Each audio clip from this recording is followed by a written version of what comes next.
The day started like any other on Earth. People went about their lives, unaware that everything was about to change. In New York, London, Tokyo, and cities worldwide, life moved at its usual pace. Then, without warning, the skies lit up. At first, people thought it was a strange aurora. Bright lights danced across the heavens, visible even in daylight. But as hours passed, the lights grew stronger. News channels switched to live coverage, and social media exploded with theories. In the International Space Station, astronauts were the first to see them clearly. Massive ships, unlike anything humans had ever built, appeared at the edge of Earth's orbit. They were sleek, gleaming, and impossibly large. The astronauts' urgent messages reached Earth, spreading panic. World leaders scrambled to respond. The United Nations called an emergency meeting. Military forces worldwide went on high alert. As the alien fleet drew closer, humanity held its breath. Dr. Sarah Chen, a top scientist at NASA, watched the approaching ships on her monitors. "This is it," she whispered to her team. "First contact." Her hands shook as she typed commands, trying to analyze the alien technology. In a small town in Kansas, Farmer John Miller stood in his field, staring at the sky. His wife and children huddled close. "What do they want?" his daughter asked, fear in her voice. John had no answer. The aliens made no attempt to hide. Their ships, now visible to the naked eye, filled the skies. They were beautiful and terrifying. People in cities looked up, their daily lives forgotten. Some prayed, some cried, others stood in silent awe. Then the aliens tried to communicate. Strange signals hit Earth's satellites and radio telescopes. Scientists worked frantically to decode them. After hours of work, they realized the aliens were trying to say hello in thousands of Earth languages. But something was wrong. The alien ships stayed in orbit. They didn't land or send smaller craft. Dr. Chen and her team noticed the ships making odd movements. "It's like they're hitting a wall," she said, puzzled. The truth dawned slowly. The aliens couldn't enter Earth's atmosphere. Some invisible force kept them out. Humanity's fear turned to confusion. In the White House, the president met with top advisors. "What's stopping them?" he demanded. No one had answers. Similar scenes played out in governments around the world. As hours turned to days, the aliens grew more frustrated. They sent more messages, now asking why they couldn't approach. Earth scientists were just as baffled.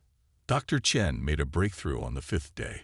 "It's us," she exclaimed to her team. "Something about Earth, or humans, is creating a barrier." Her discovery spread quickly, adding to the global amazement. People's reactions varied wildly. Some saw it as a miracle, divine protection. Others feared it was a trap. Scientists like Dr. Chen burned with curiosity, eager to understand this phenomenon. The aliens, now known to call themselves the Galactic Empire, grew impatient. Their messages became demands. They wanted to land, to meet Earth's leaders face to face. But the mysterious barrier remained. As the first week came to a close, humanity found itself in an unexpected position. They were safe, protected by an unknown force. But they were also facing a vastly superior civilization, one that was quickly becoming annoyed. In his Kansas field, John Miller looked up at the ships that now seemed a permanent fixture in the sky. "Well," he said to his family, "I reckon things are about to get real interesting." His words echoed the feelings of billions around the world. Earth stood at the threshold of a new era, protected, yet confronted by the unknown. The Galactic Empire had arrived, but for now, they could only watch from above. Humanity, by some cosmic twist of fate, held the upper hand. The next move was theirs. 2 weeks had passed since the Galactic Empire's arrival. The world was still in shock, but slowly, a new normal was setting in. People went about their daily lives, always with one eye on the sky. Dr. Sarah Chen hadn't slept much in those 2 weeks. Her lab at NASA had become her second home. Surrounded by computers and strange equipment, She and her team worked nonstop to understand the barrier. "It's like nothing we've ever seen," Dr. Chen said, rubbing her tired eyes. She pointed to a screen filled with complex data. "It's not just around Earth. It extends far into space." Meanwhile, in a secret military base, General Mark Thompson paced back and forth. He was in charge of Earth's defense. But how do you defend against something you don't understand? "We need answers," he barked at a room full of scientists and soldiers. "If this barrier fails, we need to be ready." Across the globe, other scientists were making discoveries too. In a small lab in India, Dr. Aisha Patel made a breakthrough. She found that the barrier wasn't just stopping the aliens. It was also cleaning Earth's orbit of space junk. "It's intelligent," Dr. Patel told her excited team. "It knows what belongs to Earth and what doesn't." The news spread quickly. People began to see the barrier as more than protection. It was a mystery, a miracle of science waiting to be understood. In schools, teachers tried to explain the barrier to curious students. "Imagine a big bubble around Earth," a teacher in Brazil told her class. "But this bubble is special. It lets good things in and keeps bad things out." As scientists studied the barrier, they made more surprising discoveries. It didn't just stop physical objects. It also blocked certain types of radiation that had always bombarded Earth. People began to feel healthier, though they didn't know why. Dr. Chen's team found something else. The barrier seemed to be growing stronger. "It's like it's learning," she told the president in a top-secret briefing. "The more the aliens try to break through, the tougher it gets." The Galactic Empire wasn't happy. Their huge ships still circled Earth, unable to get closer. They sent more messages, each one angrier than the last. "Let us in," one message said. "We rule this galaxy. You can't keep us out forever." But Earth could keep them out, and this made the aliens furious. They tried everything to break the barrier. They fired weapons, sent probes, and used strange alien technology. Nothing worked. On a farm in Russia, a family watched the alien ships shooting lasers at the sky. The lasers hit the barrier and fizzled out in beautiful sparks. "It's like fireworks," the youngest child said in awe. As a month passed, Earth's leaders had to make a decision. Should they try to communicate more with the aliens, or should they focus on understanding and strengthening the barrier? In the end, they decided to do both. They would talk to the aliens, but from a position of strength. Earth was protected, and now they needed to understand why. Dr. Chen made another discovery. The barrier's energy seemed to come from Earth itself, and maybe even from the people on it. "It's like Earth decided to protect us," she said in a global broadcast. "And now we need to understand our planet better than ever before." The world listened in amazement. The barrier wasn't just a shield. It was a gift, a chance for humanity to stand equal with an advanced alien civilization. As the sun set on another day, people looked up at the alien ships with less fear and more curiosity. The barrier had unveiled not just Earth's protection, but also its potential. Humanity stood on the edge of a new age, ready to unravel the mysteries of their own world and the universe beyond. The Galactic Empire might be kept out, but a new journey for Earth was just beginning. 2 months had passed since the Galactic Empire's arrival. The huge alien ships still hung in the sky, a constant reminder of the new reality. But now, Earth was ready to talk. In a specially built station high in the mountains, Earth's leaders gathered. They came from every country, setting aside old rivalries. Today, they would speak to the aliens as one voice for all of humanity.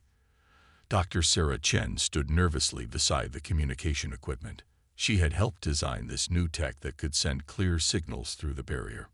"Remember," she told the room of world leaders, "we're protected, but we must be careful. We don't know their true intentions." The United Nations Secretary General nodded. He took a deep breath and pressed the button to open the channel. "This is Earth calling the Galactic Empire. We are ready to talk." For a moment, there was silence. Then, A voice unlike any human had ever heard came through the speakers. It was deep and musical, yet somehow cold. "Greetings, Earth," the alien voice said. "We are the Galactic Empire.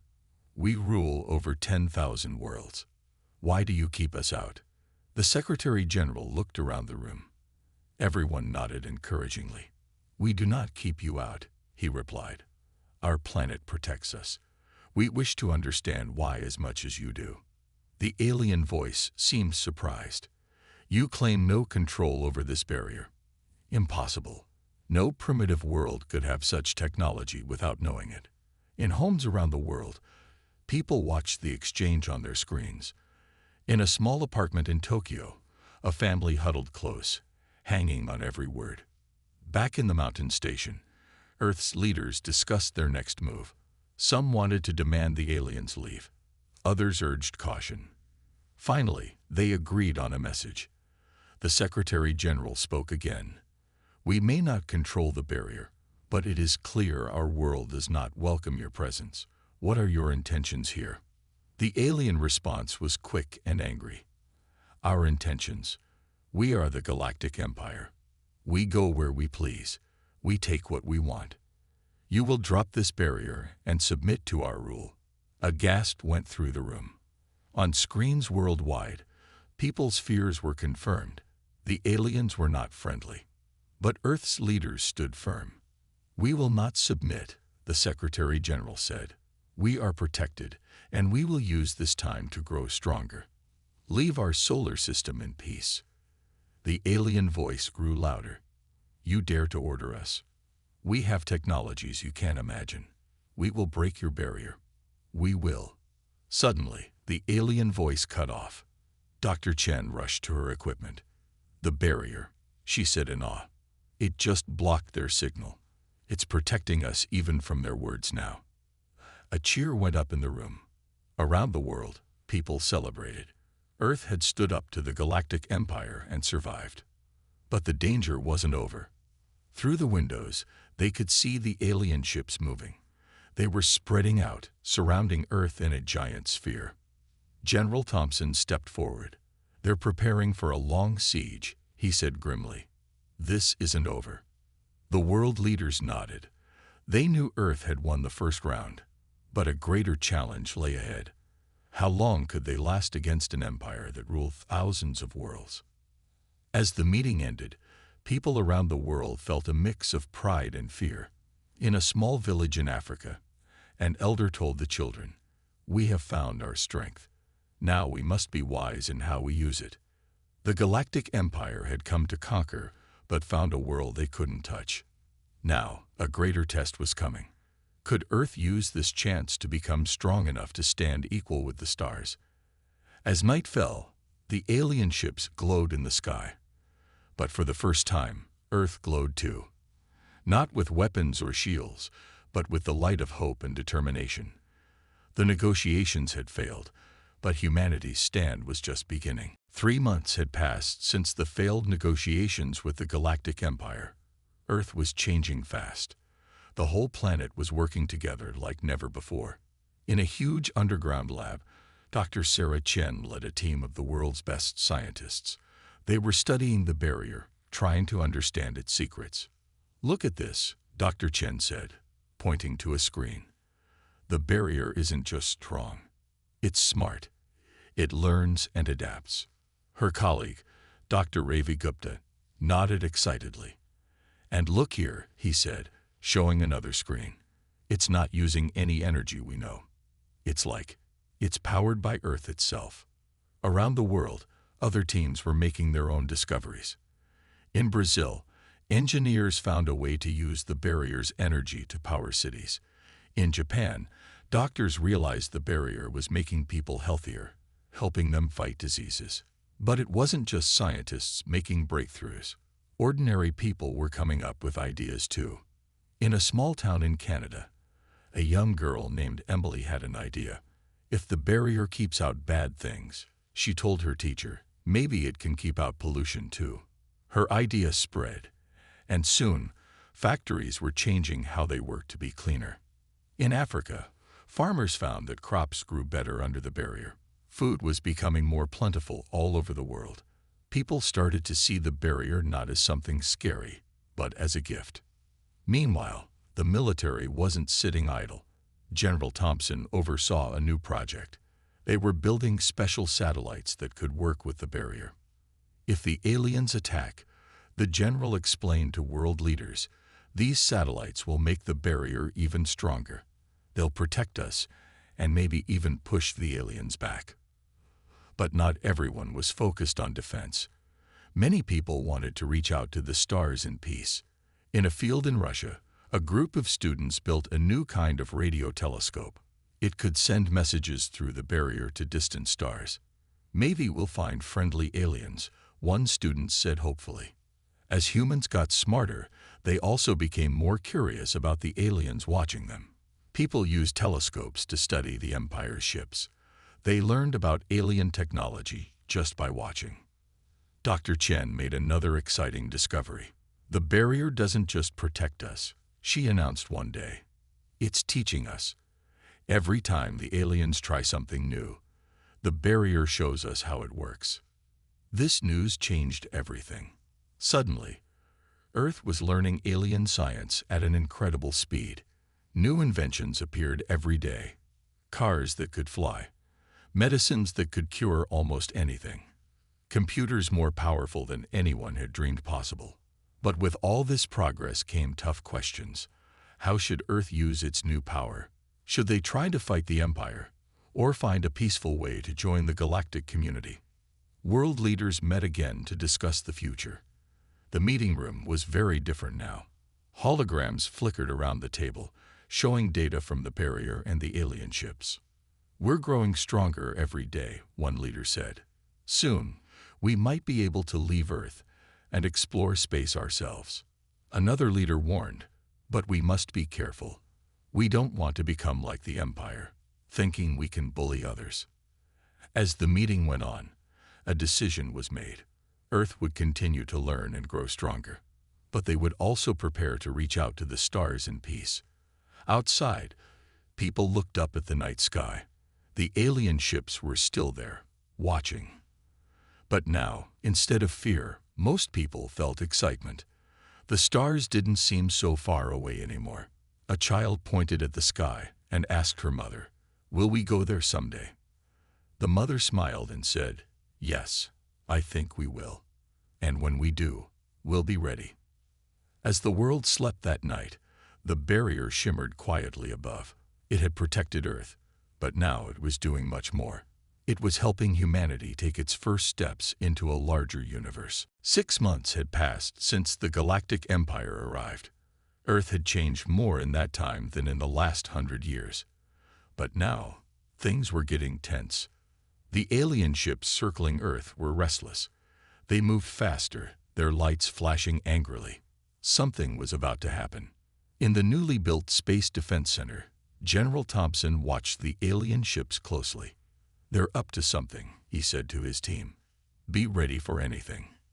Meanwhile, Dr. Sarah Chin was in her lab, studying new data from the barrier. Her eyes widened in surprise. "This can't be right," she muttered. She rushed to call world leaders. "The barrier," she explained urgently. "It's not just around Earth anymore. It's spreading to other planets in our solar system." The news spread quickly. People were amazed and a little scared. What did this mean? In space, the Galactic Empire was furious. They had been trying to land on Mars, to build a base there. But now, they couldn't get close to any planet in Earth's solar system. The alien commander, a being called Zark, sent an angry message to Earth. "You've gone too far." The message boomed from speakers worldwide. "This means war." People everywhere held their breath, waiting to see what would happen. In a small town in Mexico, a family huddled together, watching the sky. But Earth's leaders stayed calm. They had been preparing for this. The Secretary General sent a reply. "We don't want war. We only want peace and to be left alone. Please, let's talk."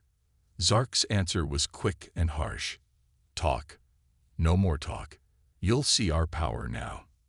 Suddenly, The alien ships started to move. They weren't attacking Earth, but they were leaving.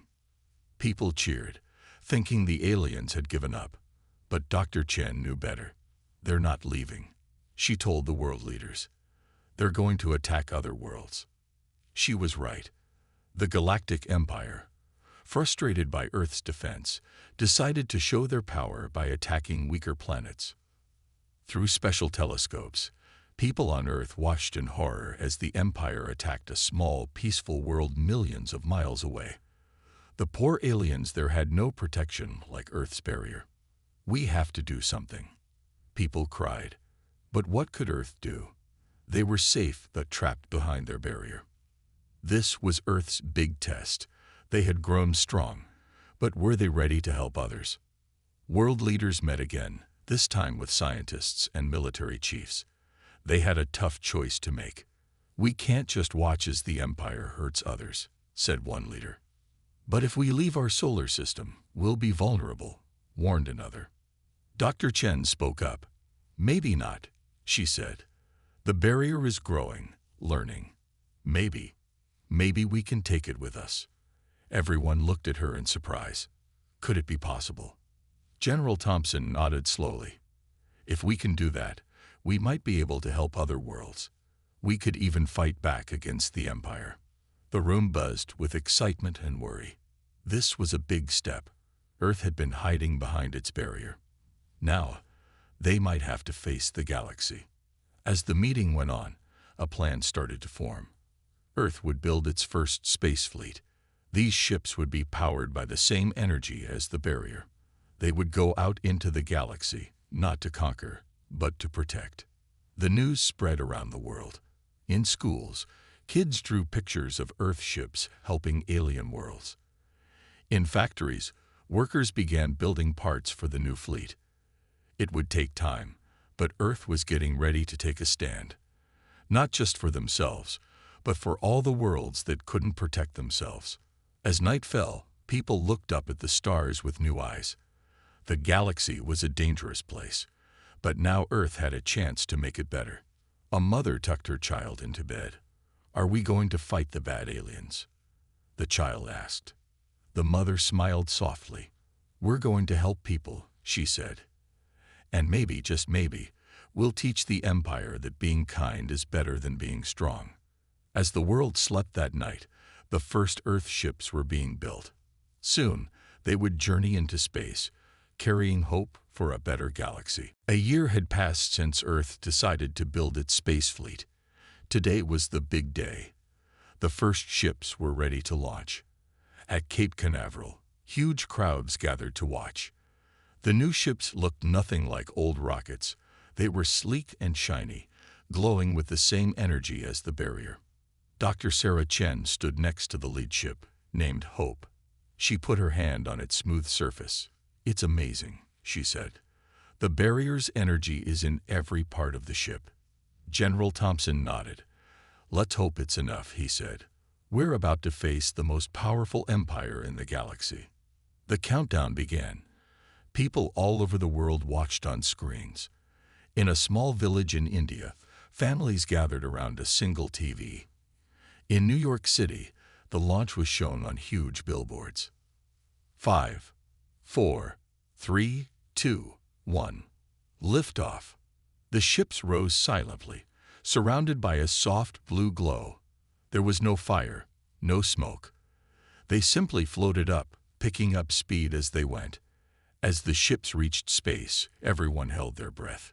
Would the barrier protect them? For a moment, the ships paused at the edge of Earth's atmosphere. Then, smoothly, they passed through. The barrier stretched with them, like a bubble around each ship. Cheers erupted worldwide. Earth's first space fleet was on its way. But the real test was yet to come. The fleet's mission was to help a planet under attack by the Empire. It was a small world called Xylon, millions of miles away. As Earth's ships traveled through space, they saw amazing sights, beautiful stars, colorful nebulas, and strange alien worlds passed by. But they couldn't stop to explore. Xylon needed help. After weeks of travel, they finally arrived. The sight was terrible. The Empire's ships were attacking Xylon, firing weapons at the helpless planet. Captain Maria Rodriguez, leader of Earth's fleet, took a deep breath. "This is it," she told her crew. "Let's show the galaxy what Earth stands for." She sent a message to the Empire ships. "This is Earth's fleet. Stop your attack now." For a moment, there was silence. Then, the Empire ships turned towards Earth's fleet. They were huge, much bigger than Earth's ships. Zark's voice boomed through space. "So, Earth dares to challenge us. You will regret this." The Empire ships fired their weapons. Everyone on Earth's ships closed their eyes, waiting for the hit. But it never came. The barrier around the ships glowed brightly, absorbing every blast. Captain Rodriguez smiled.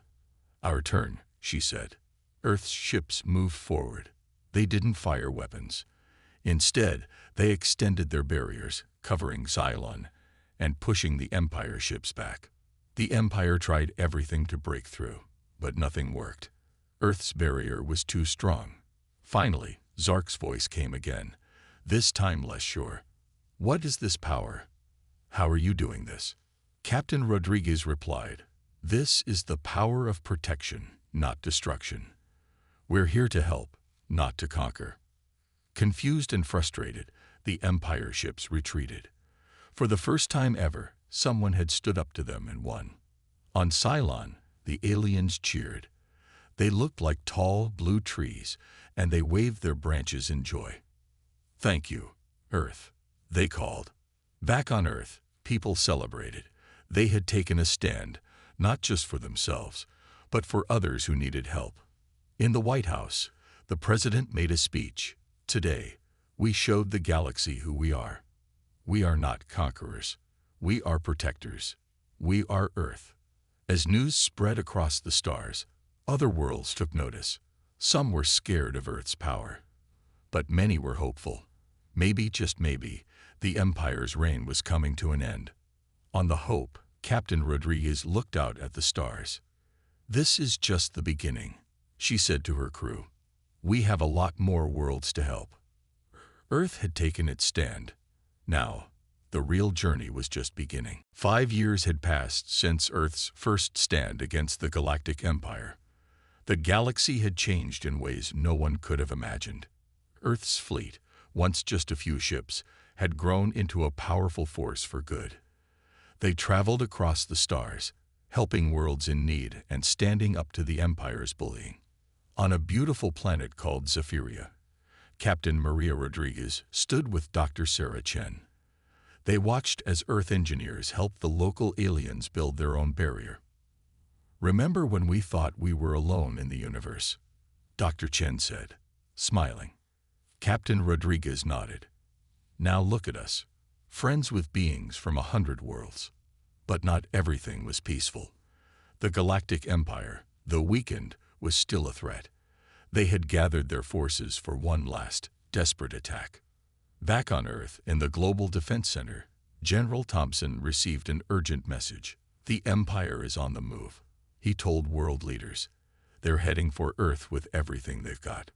People around the world prepared for the biggest fight yet, but they weren't afraid like before. They were ready. As the Empire's massive fleet approached Earth, something amazing happened. Ships from all the worlds Earth had helped suddenly appeared. Thousands of alien vessels surrounded Earth, forming a protective ring. The leader of Xylon, the first world Earth had saved, sent a message. "You stood for us. Now we stand for you." When the Empire arrived, they found not just Earth waiting, but half the galaxy. Zark, the Empire's leader, was shocked. "Impossible." Zark's voice boomed. "How dare you unite against us?" The Secretary General of Earth replied calmly, "We're not against you. We're for peace. Join us, and we can all live together." For a long moment, there was silence. Then, surprisingly, some Empire ships began to lower their weapons. They were tired of fighting. Zark, seeing he was losing control, ordered an attack. But when the Empire fired, their weapons met not just Earth's barrier, but the combined strength of 100 worlds. The blast reflected back, damaging the Empire's own ships. It was over in minutes. Zark's great fleet was in ruins, and he was captured. As the dust settled, the galaxy faced a new day. The empire that had ruled for thousands of years was gone. In its place, a new alliance was forming. Representatives from worlds across the galaxy gathered on Earth to talk about the future. It was the largest meeting of alien species ever seen. In a grand hall, beings of all shapes and sizes came together. Some looked like giant insects, others like living crystals, but all shared a hope for a better galaxy. Dr. Chen presented Earth's greatest discovery yet. "We've learned to share the barrier," she announced.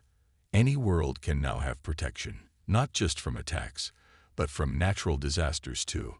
The hall erupted in cheers and alien sounds of joy. A new galactic council was formed, with Earth as a key member. But Earth refused to rule over others like the Empire had. Instead, they proposed that all worlds would have an equal voice. As the meeting ended, Captain Rodriguez walked in a garden with an alien child from Xylon. The child asked, "What happens now?" Maria smiled. "Now we explore. There's so much to learn, so many new friends to meet out there." Across Earth, people celebrated. Schools taught about new alien cultures. Scientists worked with alien friends to solve big problems. Earth's cities now had visitors from across the stars. But they didn't forget the past. Museums were built to remember the day the Empire came and how Earth's stand had changed everything. As night fell, families gathered to watch the stars. But now, they didn't see distant, unknown lights. They saw the homes of friends.